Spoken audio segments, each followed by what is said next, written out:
شاہ عبد العزیز رحمت اللہ علیہ کے پاس ایک پادری آیا، کہنے لگا آپ کہتے ہیں قرآن سچی کتاب ہے اور ہمارا دعویٰ یہ ہے کہ بائبل سچی کتاب ہے، تو میں بائبل لے آیا ہوں، آپ قرآن لے آئیے، آگ جلاتے ہیں، دونوں کو آگ میں ڈالتے ہیں، جو کتاب سچی ہوگی اسے آگ نہیں جلائے گی، جو کتاب جھوٹی ہوگی وہ جل جائے گی۔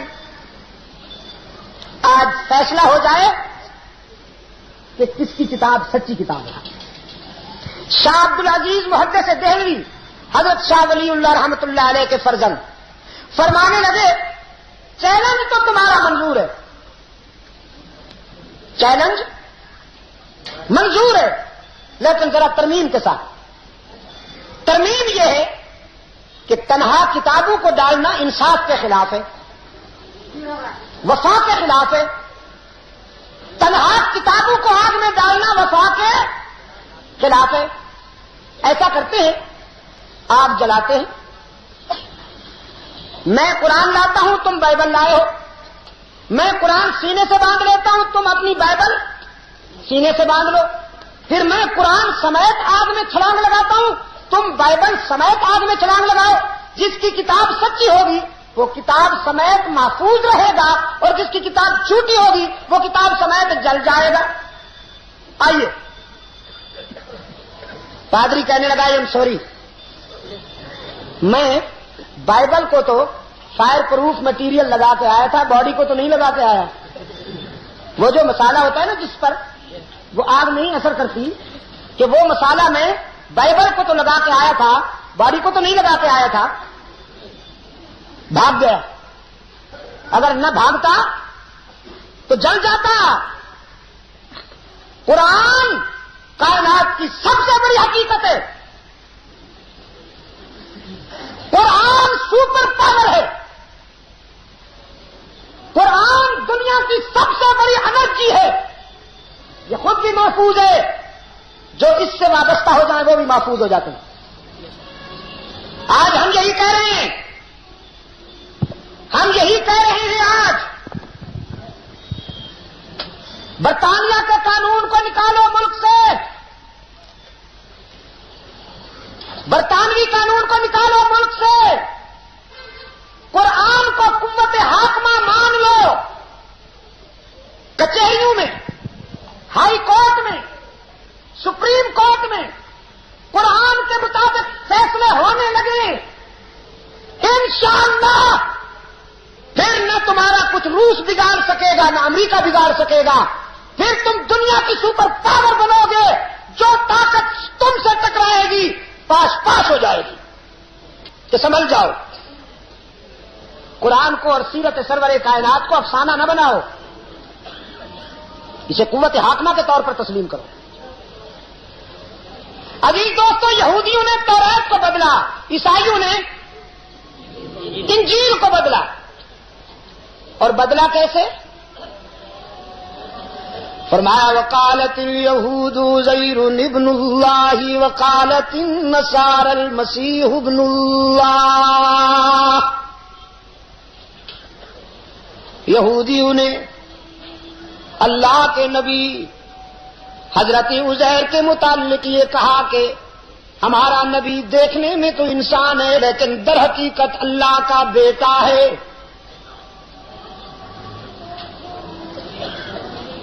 عیسائیوں نے یہودیوں کے فکر کی تقلید کرتے ہوئے وہی بات کہی، المسیح ابن اللہ، ہمارا عیسیٰ بھی اللہ کا بیٹا ہے، الیاذ باللہ۔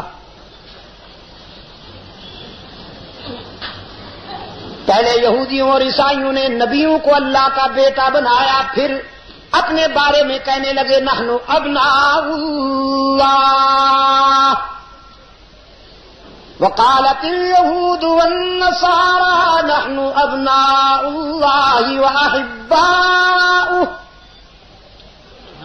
اپنے بارے میں بھی کہنے لگے ہم بھی اللہ کے بیٹے ہیں اور بڑے پیارے بیٹے ہیں۔ جیسے عصر حاضر کے بیماروں نے پہلے کہا نبی اللہ کا نور ہے، پھر خود نورانی بن گئے، یہ وہی بیماری ہے۔ پرانی بیماری ہے. اللہ بیماروں کو شفائے کاملہ عطا فرمائے. آمین. آہستہ کیوں کہہ دیا آپ نے؟ دعا میں بھی نرمی، دعا میں تو گرمی ہونی چاہیے. اللہ سب بیماروں کو شفائے کاملہ عطا فرمائے، جسمانی بیماروں کو بھی، روحانی بیماروں کو بھی، عمل کے بیماروں کو بھی، اور فکر کے بیماروں کو بھی، عقیدے کے بیماروں کو بھی اللہ شفائے کاملہ عطا فرمائے. بیٹا بنایا، یہودیوں اور نصرانیوں نے بیٹا بنایا نبیوں کو اللہ کا. اتنا بھی نہ سوچا بدبختوں نے کہ باپ اور بیٹے کے رشتے میں ضروری ہے کبھی بیٹا باپ کا محتاج اور کبھی باپ بیٹے کا محتاج. ہوتا ہے کہ نہیں ہوتا؟ بچپن میں بیٹا باپ کا محتاج. ٹھیک ہے، ہاتھ پاؤں بندھے پڑے ہیں اس کے، یہاں باندھتی ہیں مائیں بچے کے، پنگھوڑے میں پڑا ہوا ہے، نہ پانی پینے کے لیے جا سکتا ہے نہ کھانا کھانے کے لیے جا سکتا ہے. زیادہ سے زیادہ بس اتنی مہربانی کر سکتا ہے کہ رو سکتا ہے. جب پیاس لگے گی، جب بھوک لگے گی تو پھر رونا شروع کر دے گا. ماں کی مرضی، رونے کا نوٹس لے یا نہ لے. یہود و نصارا نے نبیوں کو اللہ کا بیٹا بنا کر فطرت کی نفی کر دی. وہ کسی کا محتاج تھا، اللہ کسی کا محتاج ہے، اللہ کسی کا محتاج ہوگا نہیں نا. تو معلوم ہوا نہ وہ کسی سے ہے نہ کوئی اس سے ہے، نہ وہ کسی کا باپ ہے نہ کوئی اس کا باپ ہے. اگر باپ بیٹے کا رشتہ ہوتا تو محتاجی بھی ساتھ ہوتی. اللہ کو کوئی مجبور نہیں کر سکتا، اللہ کو کوئی مجبور نہیں کر سکتا. کوئی اور کیا مجبور کرے گا؟ اللہ کو تو نبی بھی مجبور نہیں کر سکتا، رسول بھی مجبور نہیں کر سکتا. وہ دیکھیے 950 سال اللہ کی توحید بیان کرنے والا مجاہد، شرک کا مقابلہ کرنے والا مجاہد اپنے بیٹے کو ہلاک ہوتا دیکھتا ہے. کنعان کو قرآن پاک نے فرمایا نادى نوح ربه قال رب إن ابني من أهلي وإن وعدك الحق وأنت أحكم الحاكمين. اپنے بیٹے کو معدن اور پانی کی ہلاکت خیز موجوں میں ڈوبتا دیکھ کر نوح علیہ السلام نے اپیل کی، میرے رب تو نے وعدہ کیا تھا کہ میری آل کو ہلاک نہیں ہونے دے گا، دیکھ میرا بیٹا ہلاک ہونے لگا ہے، تو اپنا وعدہ سچا کر بچا میرے بیٹے کو. رب العالمین نے فرمایا یا نوح انہ لیس من اہلک انہ عمل غیر صالح فلا تسألنی ما لیس لک بہ علم انی اعظک ان تکون من الجاہلین.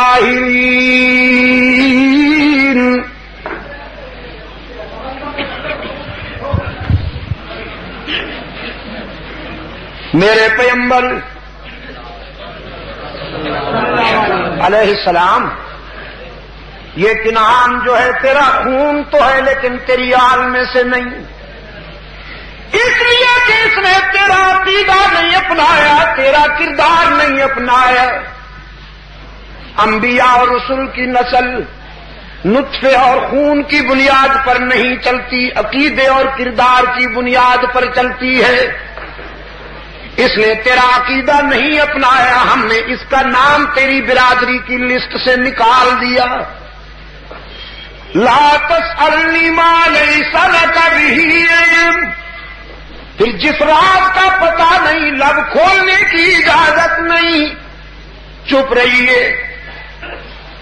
میں سب کو معاف کر سکتا ہوں لیکن مشرک کو معاف نہیں کرتا، سب کو معاف کرتا ہوں لیکن مشرک جو ہوتا ہے یہ گناہگار نہیں ہوتا، غدار ہوتا ہے۔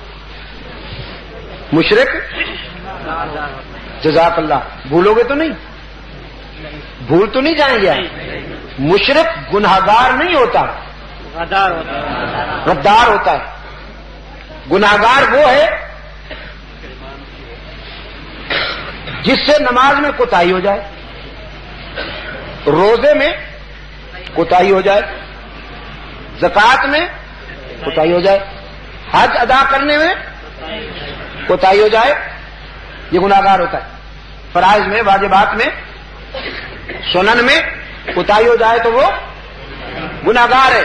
لیکن جو اللہ کے حق میں بندوں کو شریک بنا لے، یہ کوتاہی نہیں ہے، گناہ نہیں ہے، غداری ہے، اور غداروں کو کوئی معاف نہیں کرتا، غداروں کو کوئی معاف نہیں کرتا، اللہ بھی معاف نہیں کرتا غداروں کو۔ اس لیے فرمایا میرے پیغمبر مشرک بیٹے کی سفارش کے لیے ہاتھ نہ اٹھائیے، زبان نہ ہلائیے، مشرک بیٹے کی سفارش کے لیے میرے سامنے دامن نہ پھیلائیے۔ الہ العالمین، آخر میرا خون جو ہوا اسے ڈوبتا دیکھوں کیسے چپ رہوں؟ رب العالمین نے فرمایا میرے پیغمبر تیری پدری محبت کی بات ہے تو میری بھی غیرت کی بات ہے۔ انی اعوذک ان تکون من الجاہلین، روکتا ہوں مشرک بیٹے کی سفارش سے، اور اگر باز نہ آئے تو تیرے سر سے بھی نبوت کا تاج اتار کر تجھے بھی جاہلوں کے ساتھ کھڑا کر دیا جائے گا۔ کتنی بڑی تنبیہ ہے، کتنی بڑی تنبیہ ہے۔ حضرت نوح علیہ السلام لرز جاتے ہیں، فرمایا انی اعوذ بک ان اسألک ما لیس لی بہ علم وَإِلَّا تَغْفِرْ لِي وَتَرْحَمْنِي لَأَكُونَنَّ مِنَ الْخَاسِرِينَ۔ میرے معبود پناہ مانگتا ہوں تیرے غضب سے، ایک بیٹا نہیں ایسے کئی بیٹے مارے جائیں لیکن تجھے تو ناراض نہیں کر سکتا۔ اگر تو نے میری دستگیری نہ کی تو مجھے نقصان سے کوئی نہیں بچا سکتا۔ نوح علیہ السلام نے منوا لی بات اللہ سے۔ اگر سمجھ میں آئی ہے کوئی بات تو بولو تو صحیح۔ اللہ سے بات منوا لی تو یہ قرآن کریم نے سمجھا دیا ہے ہمیں کہ اللہ کو کوئی مجبور نہیں کر سکتا، اللہ کو کوئی مجبور نہیں کر سکتا۔ مانتا بھی ہے لیکن اپنی حکمت کے مطابق، مجبور ہو کر نہیں مانتا۔ جزاکم اللہ، اللہ آپ کا حامی و ناصر ہو، بہت دعا گو ہو، اللہ آپ کو بہت ساری عزت عطا فرمائے، اللہ آپ کو کام کی زندگی عطا فرمائے۔ میں دعا گو ہوں حشر میں حضور آپ کو مسکراتے ہوئے اپنا کہہ کر قریب بلا لیں۔